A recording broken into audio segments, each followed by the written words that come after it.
Hi artists! Today we are going to draw some pumpkins using 1-point perspective.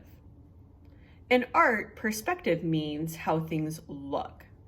So it might be something close, something a little bit further away, or something really far away. When we draw things using perspective, the closest object will be towards the bottom of the page, and it will be the biggest. As things get further away, they get smaller and smaller and get closer to the horizon line. Today, we're going to draw a pumpkin patch for fall. After you draw the pumpkins, you can add any other details you like to your pumpkin patch. I'm going to show you how to draw a fence, but that's not something you need to do. You can draw a barn, a scarecrow, trees, or anything else you might want to include. Next week, we will be talking about coloring the pumpkins using value. I'm really excited for this project, so let's go ahead and get started. Today, we are going to draw some pumpkins using 1-point perspective. That just means as they get further back, they're going to get smaller and smaller. I'm going to start with pencil today because I may need to erase some of my horizon line. The horizon line is where the ground meets the sky. I'm just going to make this a straight line across my page. In order to make a fence, I'm going to need to use a point. So this is my 1 point. I'm going to draw a line going up and coming down. I would draw this lightly because you won't need it later. Now I can go ahead and start on my fence.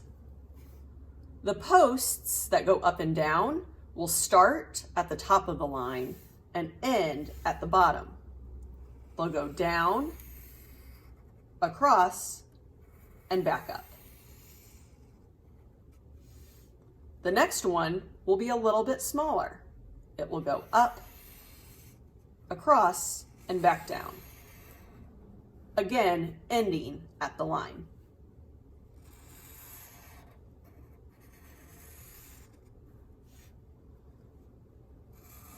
Make sure that these are straight up and down. We don't want them to be tilted to the side.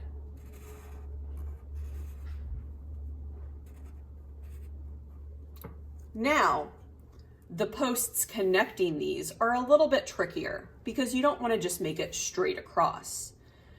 The top post will go up in a diagonal and the bottom will go down in a diagonal like this.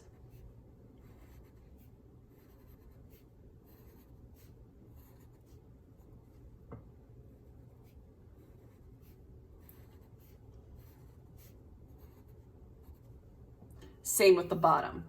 So it's going to follow the diagonal line that I drew earlier.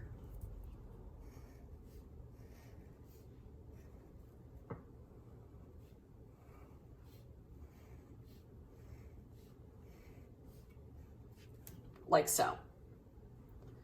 Now I can go ahead and trace my horizon line.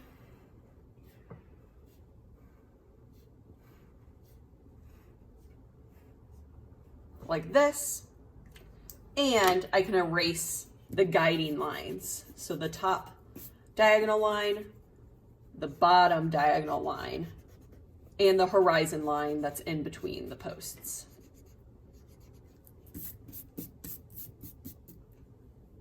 Now I'm ready for my pumpkins. I'm going to start here at the bottom. To make the center of the pumpkin, I'm going to make an oval.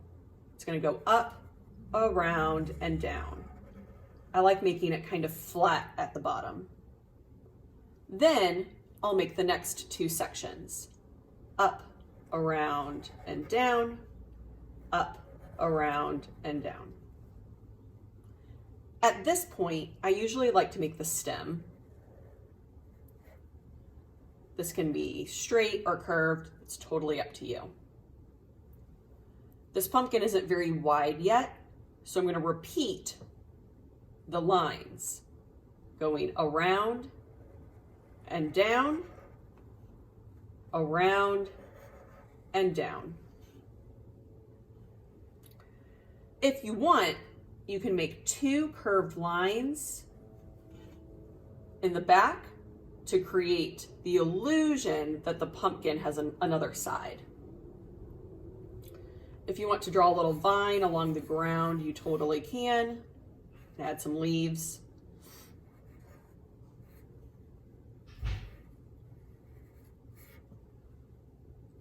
Now I'm going to make a pumpkin that's a little bit smaller. It will be further up on the page.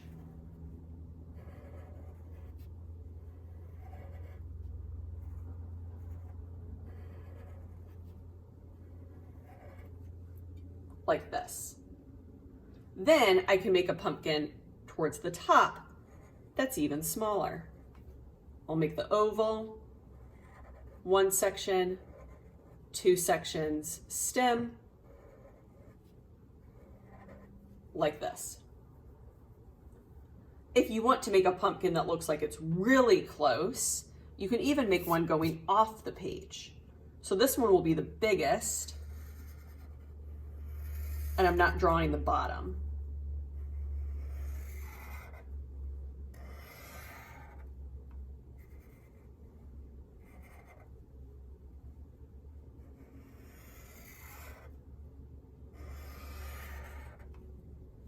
Just like this. Now it's time to add any other details you want. For example, you could draw a barn or a tree. A barn would be pretty easy to draw.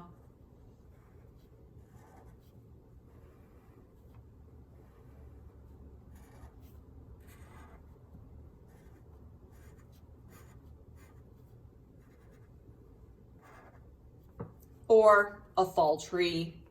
I know you all will have a lot of creative ideas.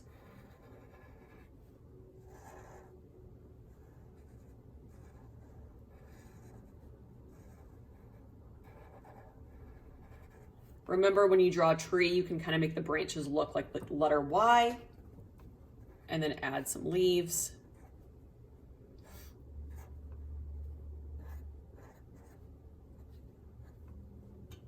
And I could even add some falling leaves on the ground. I know I probably need to add a few more details in my drawing, but I'm going to leave it here. I know you will come up with a lot of your own original ideas. I'm really looking forward to coloring these pumpkins with you next week. I'll see you then.